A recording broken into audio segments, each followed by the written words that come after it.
దీన్ని భూతద్దంలో చూడవలసిన అవసరం లేదు. మేము నిన్నే అధికారంలో లేవు, వచ్చి 8 మాసాలు కంప్లీట్ అయింది. మా కోపము కక్ష వెంటనే మేము దాడికి ప్రతిదాడి చెయ్యాలంటే 8 మాసాల సమయం మాకు అవసరం లేదు. మేము ఒక డెసిషన్ తీసుకున్నాం. చంద్రబాబు నాయుడు గారి ఆధ్వర్యంలో ఎన్డీఏ ప్రభుత్వం దాడికి ప్రతిదాడి అనేది రాజకీయాల్లో మంచిది కాదు. లాస్ట్ 5 years ఇలాగే చేసి రాష్ట్రం తీవ్రమైనటువంటి నష్టాల్లోకి వెళ్ళిపోయింది. ఈ 8 మాసాల్లో మేము ఈ చెవులు ఆ చెవుల్లో దూది పెట్టుకున్నాం. మా కార్యకర్తలు తిట్టినటువంటి తిట్లకి మనం అధికారంలోకి వచ్చాం. 5 సంవత్సరాలు నరకం పడ్డాం.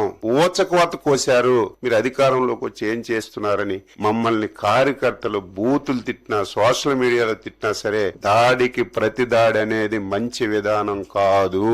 అలాగని చెప్పి చేతకాని ప్రభుత్వం కూడా కాదు, చేతులు కట్టుకుని ఉండం.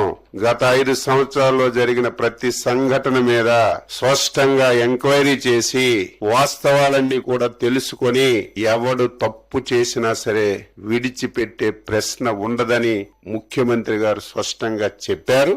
అదే జరుగుతుంది. కానీ కక్ష సాధింపు చర్యగా మేమేది చేయడానికి ఇష్టపడం, భవిష్యత్తులో కూడా ఉండదు. కానీ తప్పు చేసిన వాడు తాత్కాలికంగా తప్పించుకొని తిరగొచ్చు తప్ప ఏదైనా ఒక రోజు చట్టానికి లోబడి శిక్ష అర్హుడవుతాడు. ఈ రోజు కూడా అదే జరిగింది.